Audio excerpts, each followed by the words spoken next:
Taylor Swift feels betrayed, not by a stranger, not by a business partner, but by someone she once called her best friend.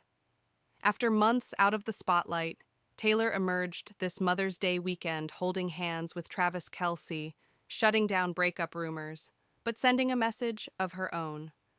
Because just days before, she was dragged into one of Hollywood's messiest lawsuits of the year.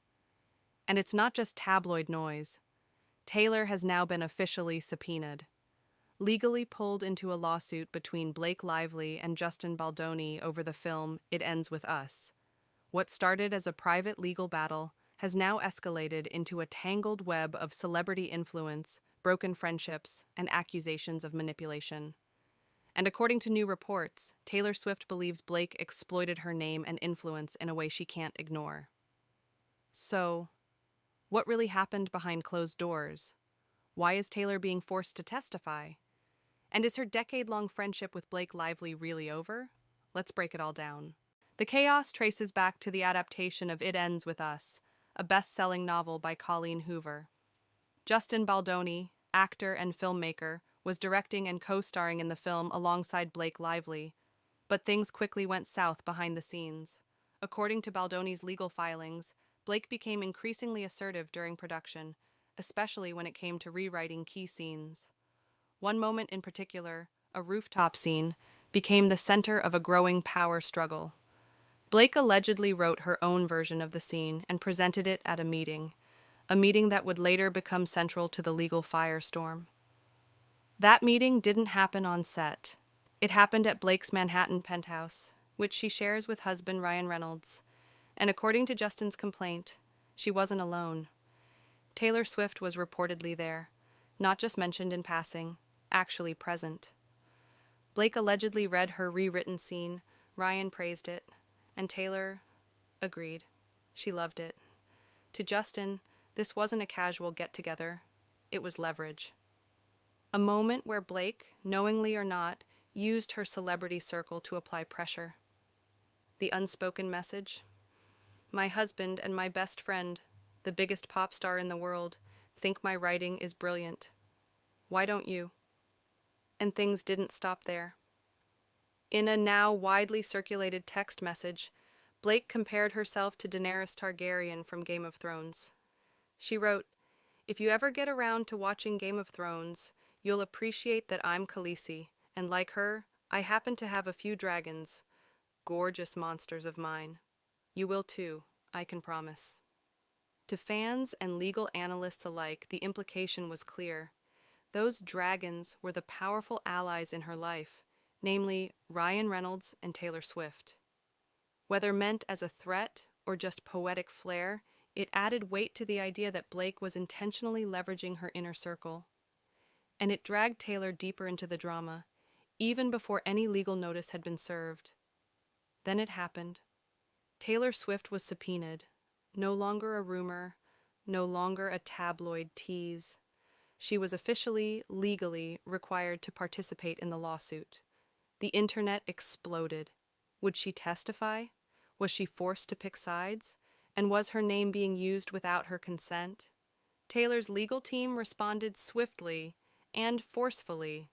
They confirmed that her only involvement with It Ends With Us was licensing her song My Tears Ricochet for the soundtrack.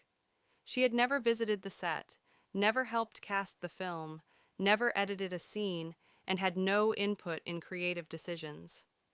In fact, she hadn't even seen the movie until it was released publicly. Her team accused Justin Baldoni of exploiting her name for tabloid clickbait. But behind the scenes, there was more going on, a deeper pain, and a serious crack forming in a once famous friendship. Amid all this, something unusual happened. Travis Kelce unfollowed Ryan Reynolds on Instagram. To many, it seemed like a small thing, but to fans who watch every move, it felt calculated, protective. Like Travis was standing by Taylor and sending a message to Blake and Ryan. Suddenly, what had been a three-way legal dispute turned into a four-way drama. The internet lit up with speculation. Were Taylor and Blake done for good? And was Travis now part of the collateral damage? After weeks of silence, Taylor Swift and Travis Kelce were spotted out together on Mother's Day in Philadelphia. They smiled, held hands, and joined Travis's family for lunch.